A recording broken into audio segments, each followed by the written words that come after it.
Welcome to the Sideline Live podcast. Subscribe for more episodes and follow our social media at the Sideline Live. We'd love to hear from you. On episode 16, I'm delighted to be joined by the Dublin senior Camogie captain and dual star with St Judes GAA club in Dublin, Hannah Hegarty.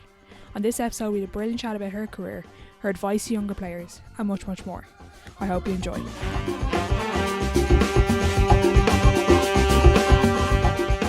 Hi Hannah, thanks for coming on the podcast. No problem at all, my pleasure. Thanks for having me. Can you give a little bit of a background to the listeners, a little bit about who you are and what you do? Yes, so I play with St Judes GAA club in Temple Oak and have played since the academy were letting us in. So I'm probably around 4 or 5 years old. Dual player, always started as dual and still am a dual player. And started with, I think, Camogie first by a few months with the Dublin team when I was under 13, I think. And then football kicked off at under 14, and then just played up through the ranks. That has me till here in very brief. And did you play anything else? Growing up? Played basketball from first year to sixth year in school. I went to St Louis in Rathmines. I loved it. Had big notions that I'd have more hours in the day than I actually did into college, that I'd be playing camogie, football and basketball for the college team, but unfortunately never kicked off my basketball career, but I really did like it, and I definitely think it kind of helped into playing Gaelic and camogie. Absolutely. Would you ever go back to playing basketball maybe in a few years? I would love to. I actually did look into it after lockdown. Obviously the county season had kind of taken a break, and went out and bought a basketball with notions of starting back up again. But obviously as soon as club basketball was allowed, then club GAA was allowed as well. So again, ran out of hours in the week. They just clashed, and I think something I'd really have to get into basketball for it to overrun my love of GAA and camogie, to kind of kick them to the side a bit. So haven't gotten back into it, but I would love the thought of even just doing it on a social basis. Yeah, it's hard enough being a dual player, never mind adding a third sport in there as well. Oh, fuck, I know. Well, poor Lo Dwyer seems to show us all up in that regard. yeah, she does. AFL as well, but she's one of the few who can balance three on the go. Yeah, absolutely. So kind of chatting then about your underage career, you said there you kind of rose through the ranks. How was your underage career, and what was maybe the highlight of those years? Underage career was fantastic. I kind of, people always ask me like, oh, did you always dream of playing for Dublin? And I only thought about it the other day. I really didn't. I was kind of just a kind of child that, like, I just lived in the moment. Like, obviously one year when I made the team, I'd be delighted, and then I'd be like, okay, now I want to make the starting team and that kind of thing. And in the beginning I wouldn't have made starting teams when I first joined it. Kind of maybe when I was 12, 13, I wouldn't have made the starting teams. But I just started to love the competitiveness and playing with kind of players who had the same drive kind of way, like slightly different to the club team where you're kind of just playing with your friends a lot of the time. At underage, obviously there's the drive to really succeed when you join the county team, so really kind of kicked me my competitiveness off, and then started making into the teams and kind of just year on year built on confidence and kind of getting better and stuff. So had really good successes, especially in the football side of things. I'm sure most people are aware of kind of Dublin underage and stuff. We weren't challenged for Leinster titles at under 14, 16 minor for a long time, but always struggled to win an All-Ireland. I've never won a football All-Ireland. I think I've made it to 3 or 4 finals and got pipped by Cork or Galway some stages along the way. So been very successful at Leinster and that kind of stage, but the lucrative All-Ireland still awaits me for football. We have won with camogie under 16. My first, very good. When I was under 15, I played up for the under 16. We were under Paul Beecher was our manager, and we bet. Who did we beat? We bet Kilkenny in a replay of the semi-final, and then won the All-Ireland against Cork or Galway. I can't even remember who it was, but it was brilliant. But just at that time, I don't know, like you don't really take it in when you're that young. Yeah, you don't. You think there's so many more All-Irelands to come and Leinsters That's and all it, this. yeah, especially when you have the success kind of that you do along the way, and not that I have much All Ireland success, but you take it for granted thinking that they'll come every year, and then as you get up to the ranks of the actual competitiveness of minor and into adult level, you realise, oh dear, we're not quite the same as we used to be, but it's always something to work towards, of course. Absolutely. And then chatting about there, you were playing dual underage county. How did you balance both? And kind of, the training sessions, would they have clashed much in the matches? Yeah, they would have definitely. I at the time kind of just went day by day and balanced the trainings out as much as I could. They did clash. I do remember times where you'd miss a match or a training to go to a match or training for the other. But I think it was just down to communication with managers, letting them know, look, this is my week ahead. And it was hard sometimes, like you're out 6 or 7 nights of the week. I'm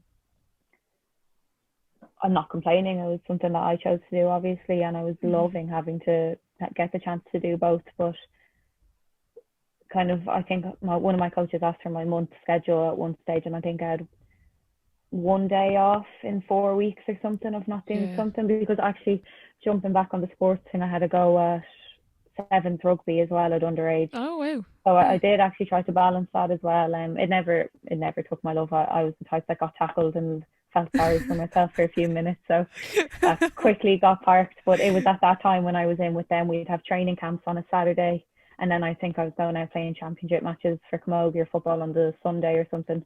Right, so yeah. It was challenging, but not too difficult kind of way. It annoyed me sometimes when they clashed, and the clash could have been avoided. I did have a few run-ins with managers who told me, listen, if you don't make this training, this is the consequence. And I would just turn to them and be like, well, I have a match tonight, so match trumps training, so I'm going to be going to the match kind of thing. And of course they didn't like it, but I think one thing that always helped me was, like, I really pushed myself in every training session. I wasn't the type to kind of pull out of runs or kind of give in or anything. So I think maybe my dedication to the training sessions and my commitment benefited me in terms of maybe missing a training here or there. Okay, yeah. That's but I had coaches who were quite understanding as well, so definitely grateful for their kind of involvement in this as well. Yeah, absolutely. And chatting about minor there, you were named captain for both squads. It's obviously a huge honour to be named for one of the Dublin teams, never mind both. I know, massive. That is probably one of my highlights of my underage career, absolutely. I almost felt guilty.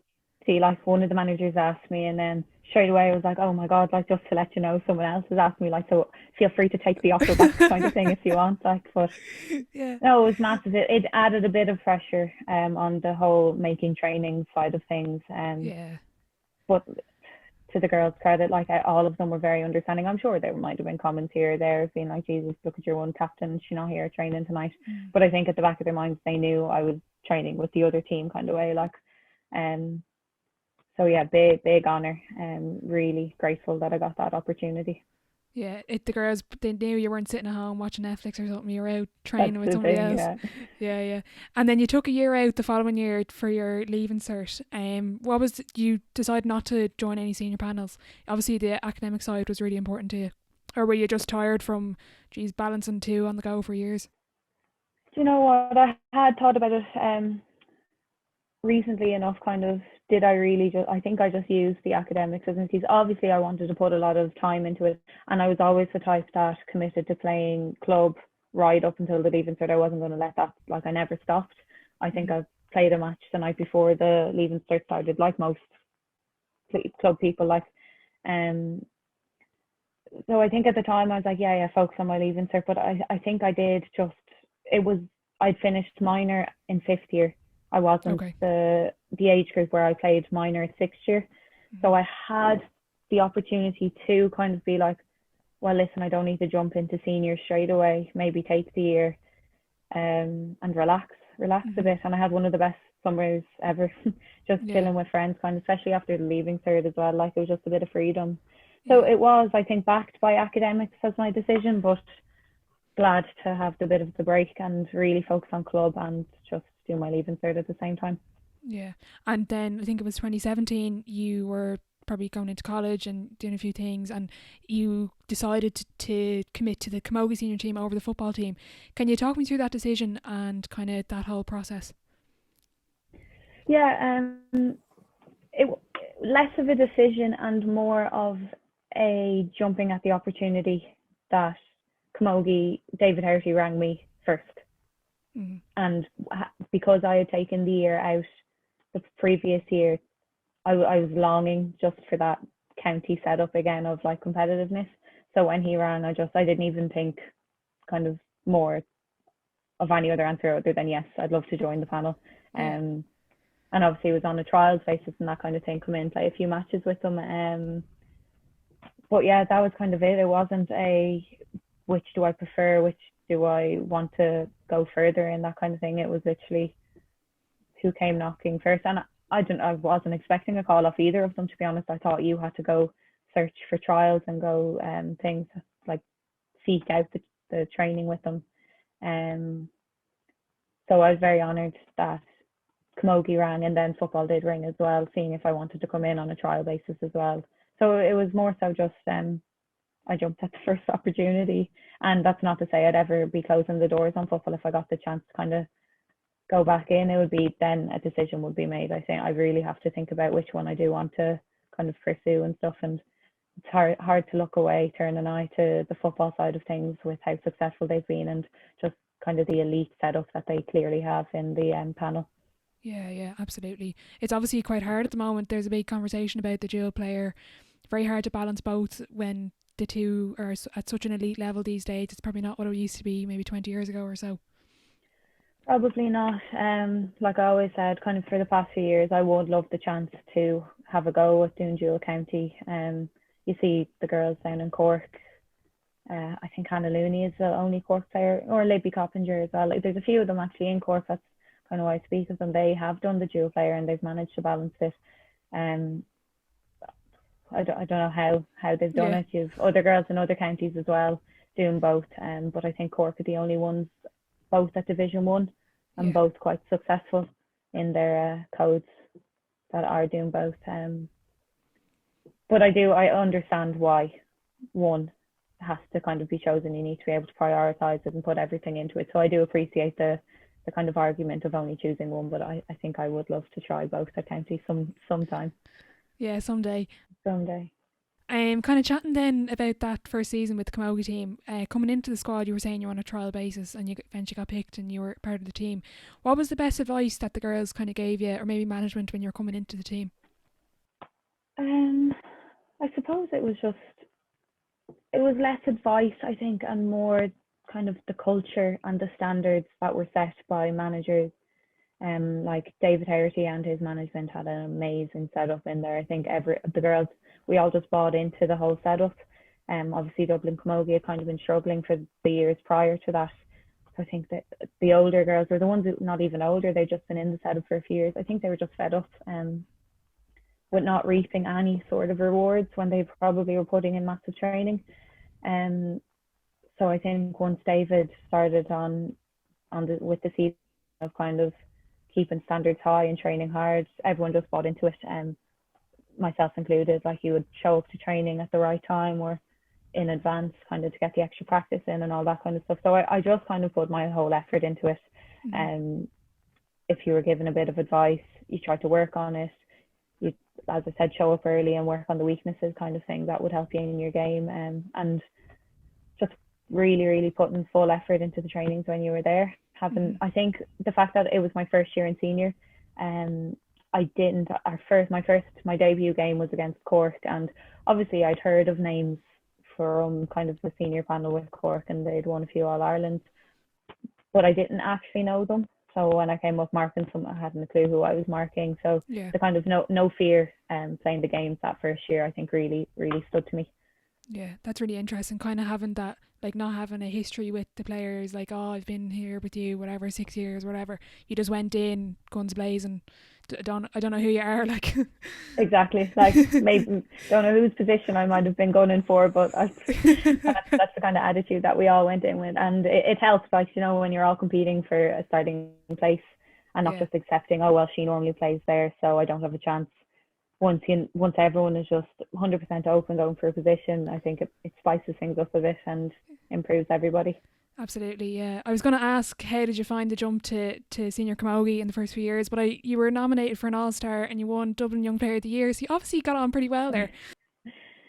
Yeah, like I did have a good season. Looking back on it, at the time I wouldn't have thought it as much. But once you actually kind of take a step back and be like, yeah, okay, I appreciate kind of how far I came with that season. It was challenging though. Like, it was really enjoyable. I'm the kind of player that kind of loves hard trainings and put myself through it. I call myself a bit soft, but I do go through it eventually. But physicality wise is probably a big thing, just bracing for hits. Like, I used to be quite good at catching the ball at underage because not many people would contest you in the air. Yeah. And as soon as I went to senior, I think my stats dropped immensely. So you're involved with the DCU O'Connor Cup team and obviously the winning squad there in 2018. Talk me through that match, and obviously it was a really close game with UL. Yeah, I think thinking of the college team when I first went in, obviously I'd played dual club and county growing up, so it was a given that I was going in to play dual with college. I don't think expected when I was joining how competitive and how serious the college team was going to be. I had no expectations, but they weren't as high as I think the standard was. So it was quite intimidating when it started, but you quickly kind of you got up to speed fairly quickly, and the girls didn't give you much of a chance not to. Same with some of the best county players in the country at the time. So it was either get up to speed and kind of work hard, or maybe the first team isn't for you. Okay, yeah. So yeah, it was a brilliant experience getting to play against with some of those players, and then against some at training time sometimes.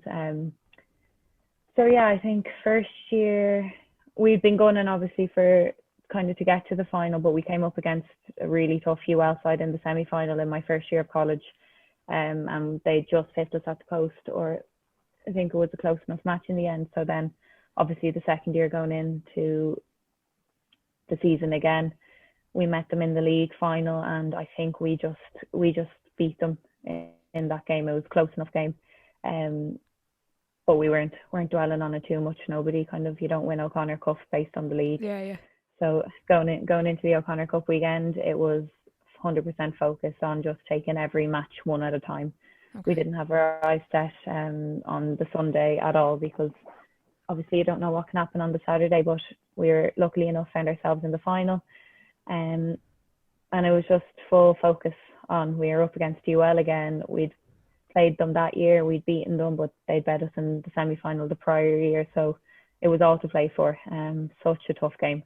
I don't think we played a tougher game in my 4 years of college that I'd played. And the feeling when the final whistle went was unbelievable.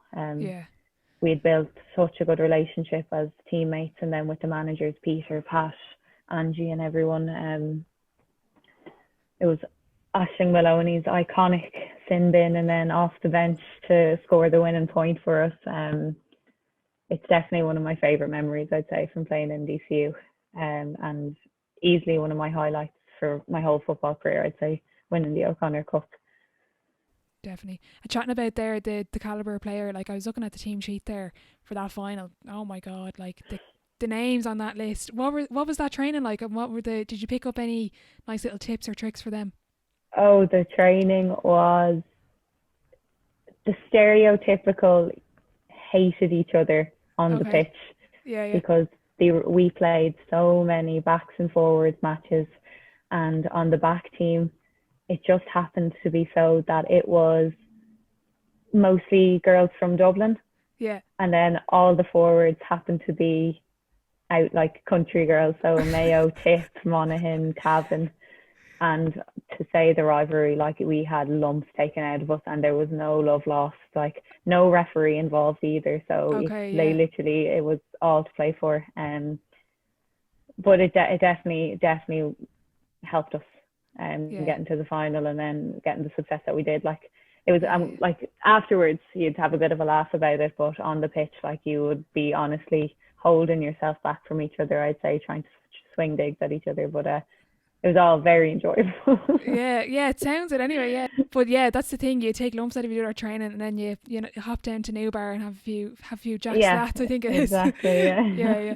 And then chatting about the 2020 season, obviously it was all cancelled because of COVID. You were named captain for the squad. Obviously a big disappointment not to finish off your college career getting a chance at the O'Connor Cup. Absolutely. Was very much so looking forward to that O'Connor Cup. I think it was we had a really good chance. We had a great team. First year to come in, previous year obviously, so they were second years now, and they just had that extra year behind them. And then we did have some great first years in there as well. And then we still had a good core amount of girls who had won the O'Connor Cup in 2018. Still a good, I think, 4 or 5 of us, so we kind of knew what it would take to get to the final and get through the weekend.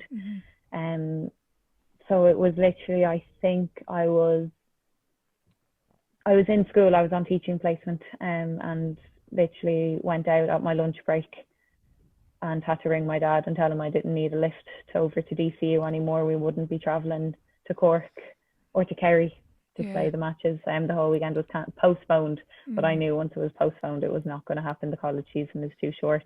So yeah, it was very disappointing. I'm grateful to have gotten the Ashburn Cup played. Obviously a disappointing weekend. We had hoped to get further than what we did with Ashburn that year.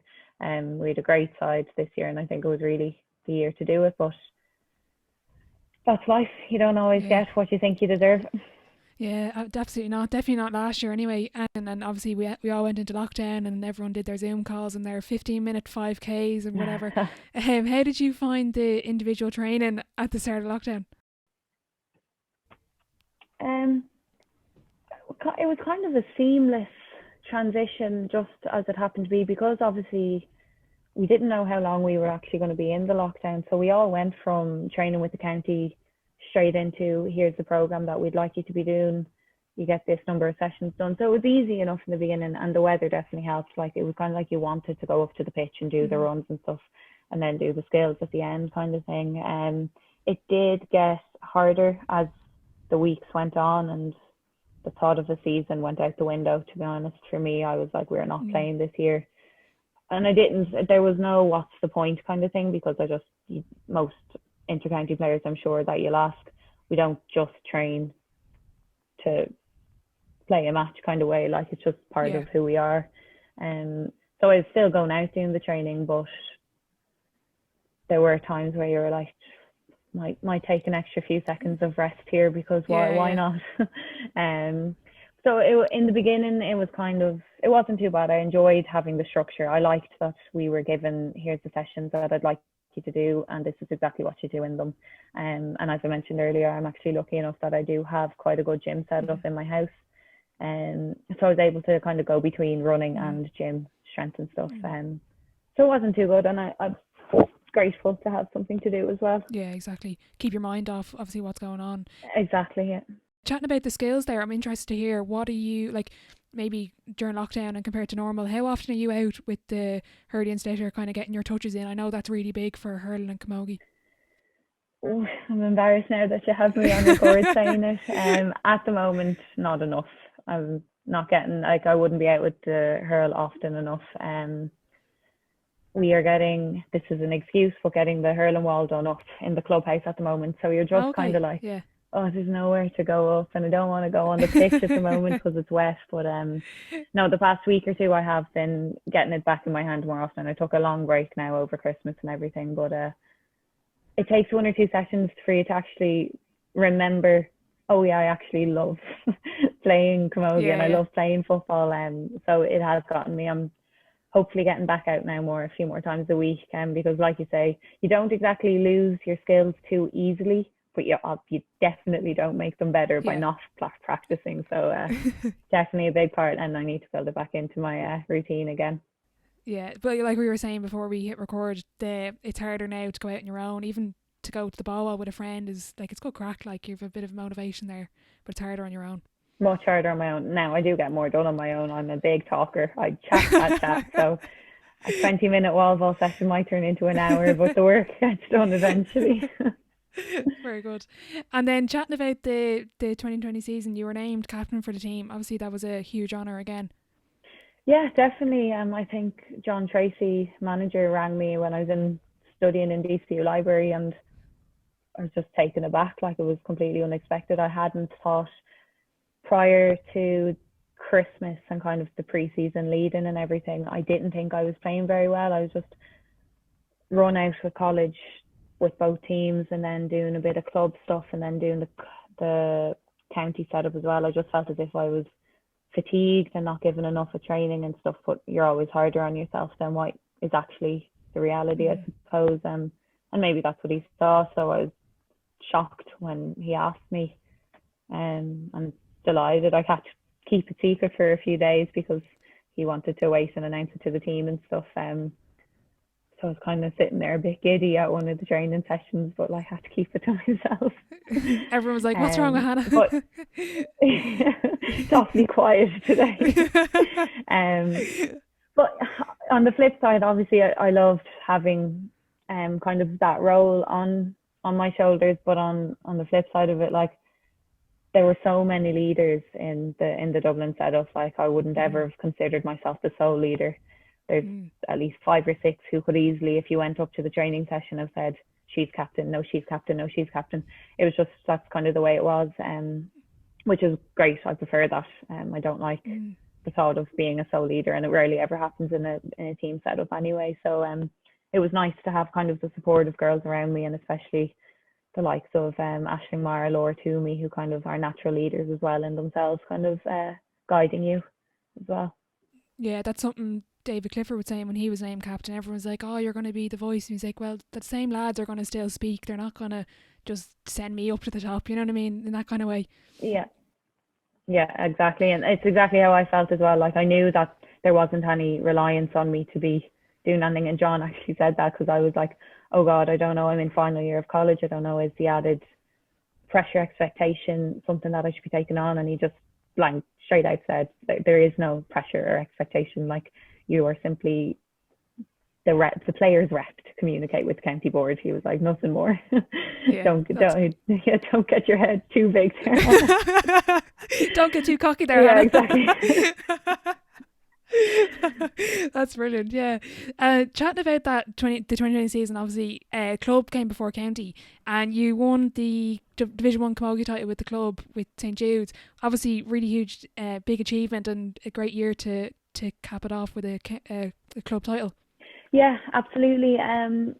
We had won the very first club's ever Division 1 title in 2018. So that was massive. Like, we were the first senior team ever in the club to win a county title. So making history as the girls team was massive for us. So then obviously 2019 we went out and we were like, okay, back-to-back titles, here we go.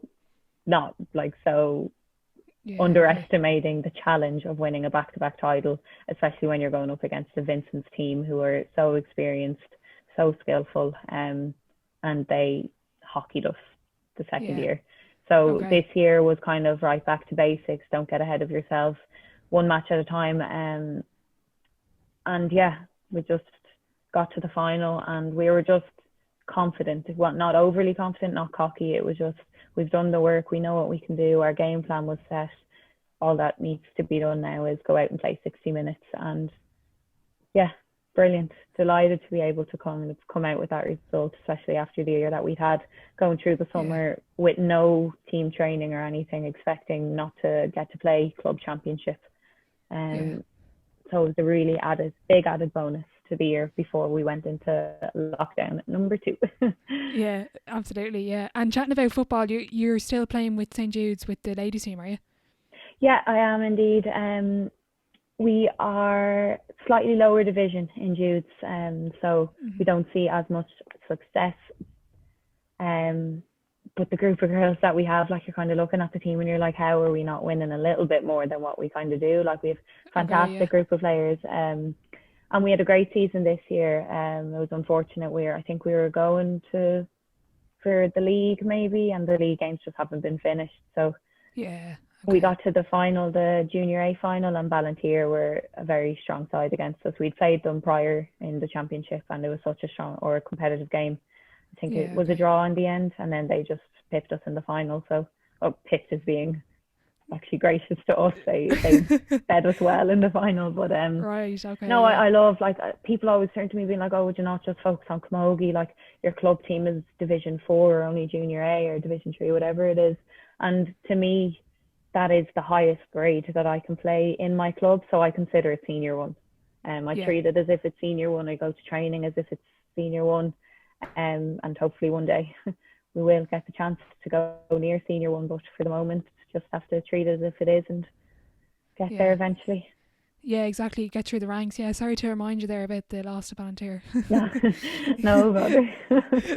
They were good. Yeah, they went on to the, I think it was the Leinster or something. They're a good team, but you'll be back again. Yeah, that's it. Like we know that obviously we drew with them in the group game that we played against them, so we can get there. Just getting that consistency in our performances a bit more on point. Yeah, kind of chatting about your pre-game routine. Is there anything specific, or are you really superstitious the night before a game or anything like that?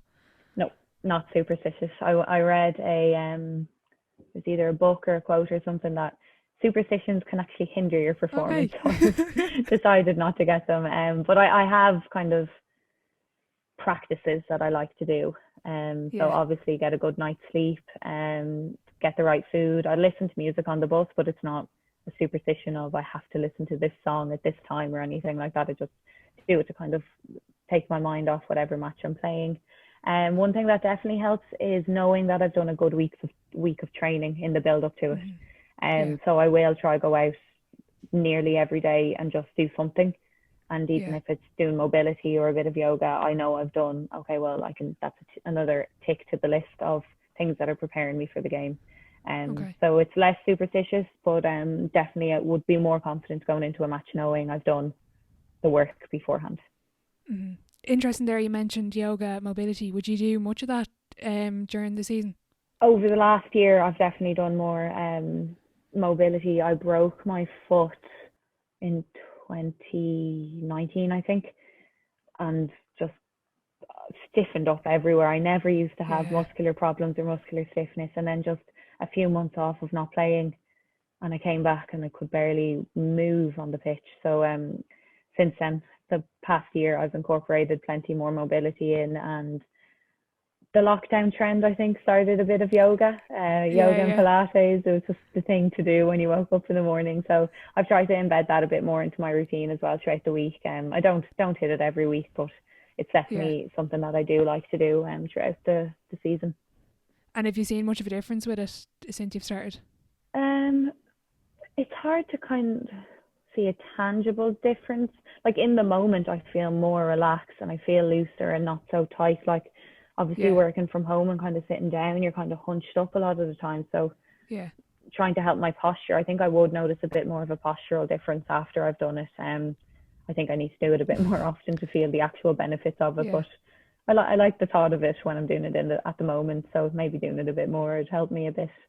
Yeah, maybe. Yeah, that's something I might add to the list then for lockdown. Seeing as I don't know how long we'll be in level 5 for. I know, yeah. Looking forward, what is the potential and kind of outlook for Dublin Camogie over the next few years?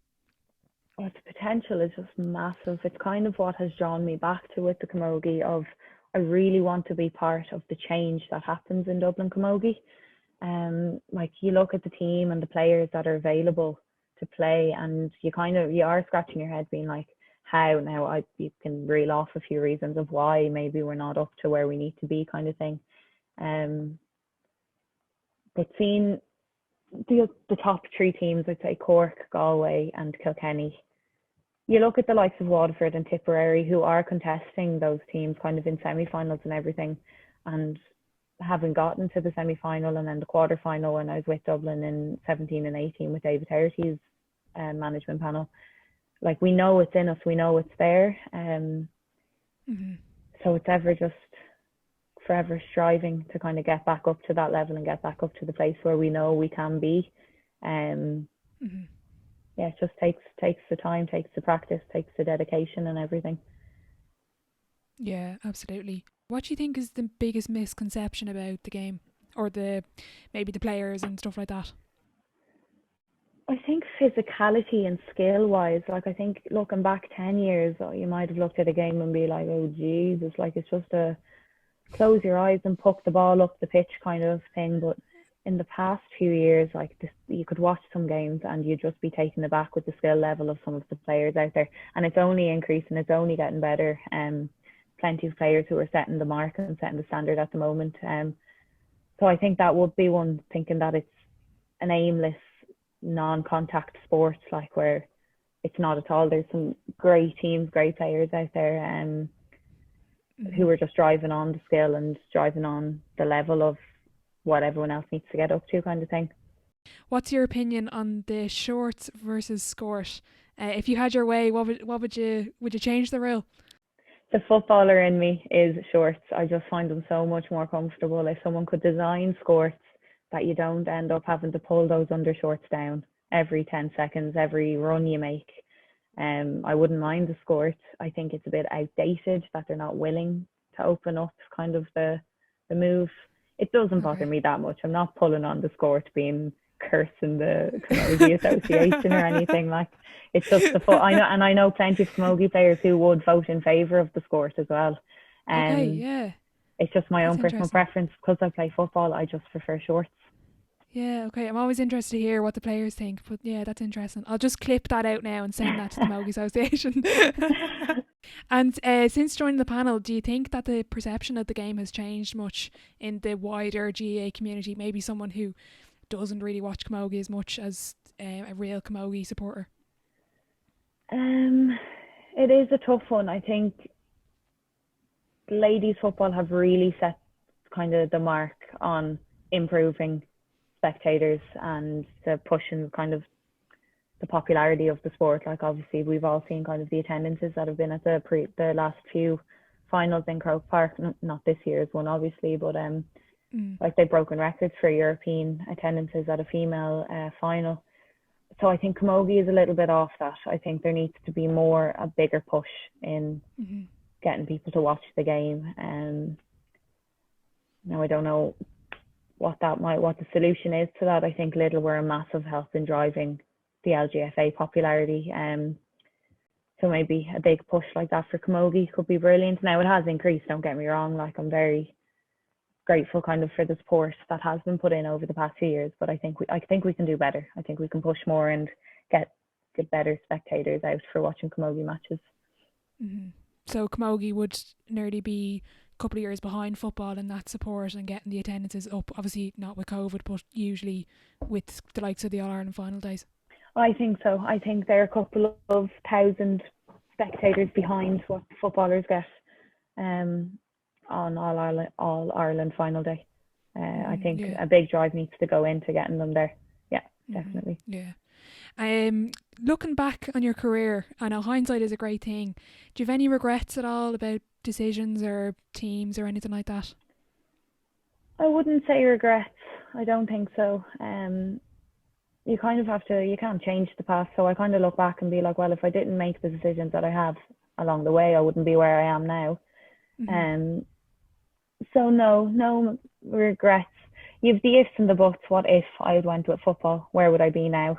But it's not a regret that I didn't go with the football team. So no more regrets in terms of outside of my kind of GAA life, where I didn't make the effort maybe to go to social events and stuff, because I use the excuse of I only get home from training at this time.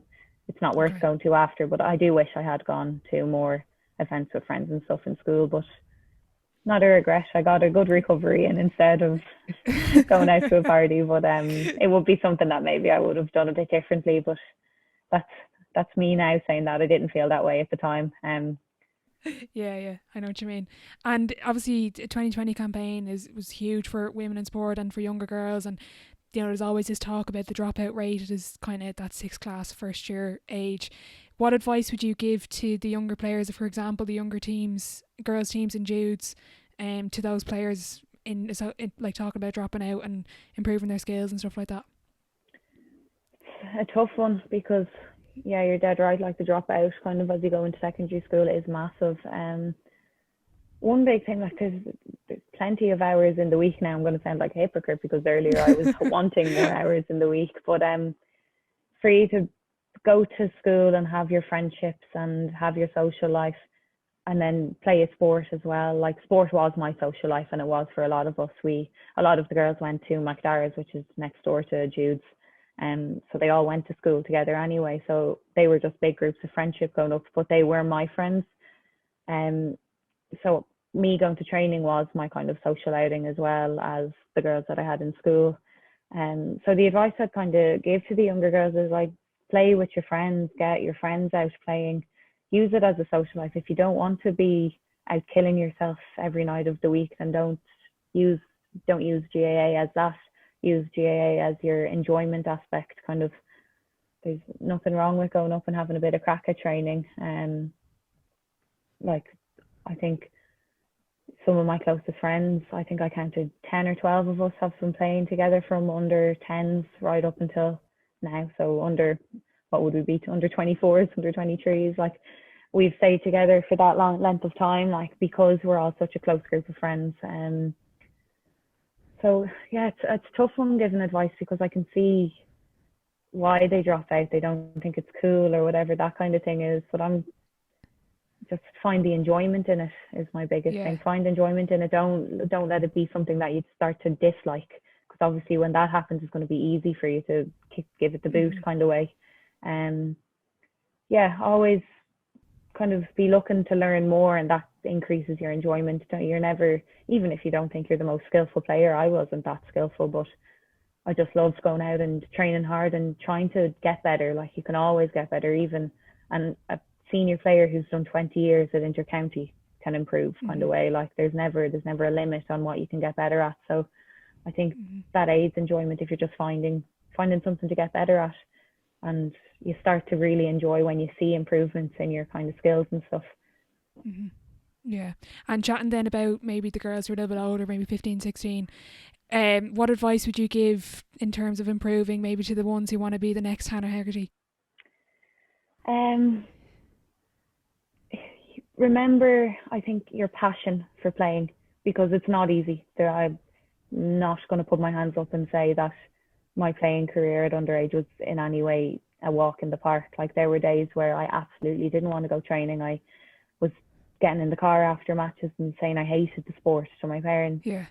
And it was just in the heat of the moment, think something might not have gone well or something, but like at the end of the day, I never quit, and it was because I knew I loved the playing so much. So I would say keep it as a passion kind of thing. Like let that kind of fizzle inside you a lot of the time, and you're not going to be motivated every day of the week to want to play. There's going to be days where you don't want to. So then your want to get better, your hard work kicks in. It just goes into override, and have something to switch off as well. I suppose if you are feeling run down, take a break from it, take a few days off. Coaches are very understanding of that, especially this day and age. They are, like, if you're overwhelmed with the amount of work you have between school and training, they're very happy for you to have a night off. Maybe say, do you know what, I'd benefit from maybe just staying at home tonight instead. But yeah, the biggest thing is that, like, if you're 15, 16 and wanting to really, really push on, is keep it one as your passion, and then always be looking to improve. Keep wanting to get better and better and better. Like the limit doesn't exist for getting better improvements. There's always something you can do. Yeah, that's really good advice.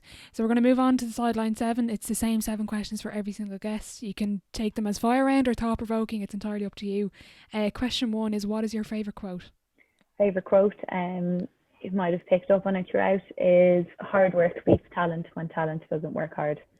Yeah, that's a very popular one. It's very popular, and it sounds cliche, but it is one that I really, really stand by. And it's just simple. There's no hidden message to it. It is literally just work hard. I don't care if you're the most skillful player in the world.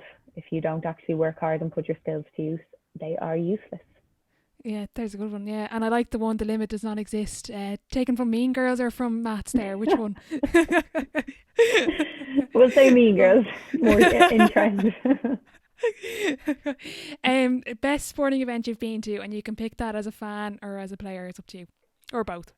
I'm going to say I think it is the 2018 LGFA final, Cork and Dublin.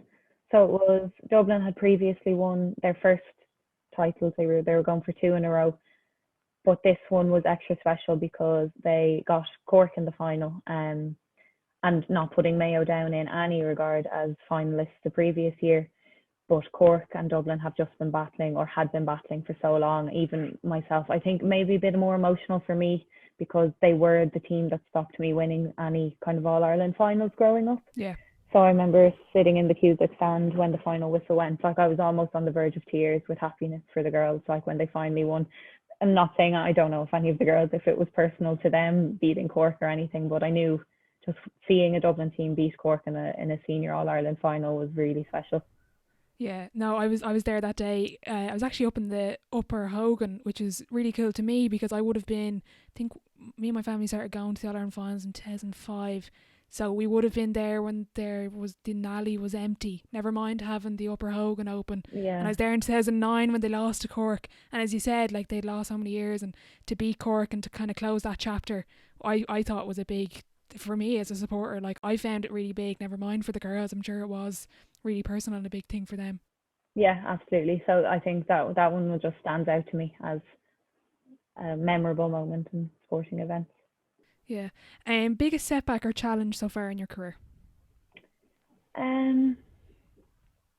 Probably being a dual player, like the difficulties that you've had of, like you love the two sports so much, but yet they've caused so much conflict growing up. Arguments here and there, and not being able to give something that you truly love your 100% because your other love is taken away from it, that kind of thing. Yeah, I would love to see an end to that conflict, but I think it's in the distance anyway. But yeah, that's, I'd say, biggest challenge. Yeah, that's a good one. Being a dual player. Yeah, well, it is a big challenge. Hopefully it is. Obviously, as you say, nipped in the bud soon, but it doesn't look like it. Biggest achievement on or off the pitch? So I chose two, one for football, one for camogie. Okay, rule it out, yeah. The camogie one, I think, is the win in the senior title with Judes in 2018. It was such a special moment, especially because the match went to extra time and everything against Nafina. Yeah, final whistle going that day was very memorable. And then football is the O'Connor Cup. I think they're not too easy to come by, and you only got 3 or 4 years to do it unless you go back again and again to college. But definitely another memorable moment, yeah. Yeah, two good wins there. Advice to your 18-year-old self, and that can be in a sporting context or off the pitch either. Would probably be listen more. Close your mouth and just listen. You don't always have to say something. No need to argue back every time someone says something to you. Yeah, listen more. Close your mouth and open your ears. Yeah, that's a good one. As they say, you have 2 ears and 1 mouth for a reason. Exactly. Listen more. Yeah. Dream dinner guest and why? So many people came into my head, but one that kind of did stick out, I think, was Rena Buckley. I would love to just sit down and pick her brain about how she balanced the dual players, 10 All-Irelands for one player. Amazing. Yeah. And being in that Cork setup, the one, like they won 10 All-Irelands in a row maybe, or I can't remember exactly. Yeah, I think it was something like that. Yeah. Amazing. So I'd love to pick her brain about the culture and the kind of the setup that they had and expectations, just what it was like playing in that era and balancing both at the same time. Yeah, that'd be a good conversation. Final question, if your life was a book, what chapter would this be called? My creativity would lack on this one. Something about being halfway to the summit of the mountain. So I've achieved so much already, but not even halfway finished. So much more to go, so much more learning, more climbing to do. Right, okay, so we've big things now for the next few years to be expecting from you, yeah? Hopefully. Yeah, pressure's on. I'm really joking. But Hannah, thank you so much for coming on. You've been so generous with your time. Best of luck with whatever way the seasons go next year and with everything in the future. And thanks again. No problem at all. Thanks so much for having me. Very enjoyable. A massive thank you to Hannah for coming on today. I thoroughly enjoyed our chat and I hope you did too. She is definitely someone to keep an eye on with her dual aspirations and work ethic, and I just want to wish her the best of luck. If you are listening on Apple Podcasts and you did enjoy the episode, be sure to leave a rating and a review. If you're interested in starting up your own podcast, be sure to get in touch with the Primal Productions team over on Instagram at Primal Pro.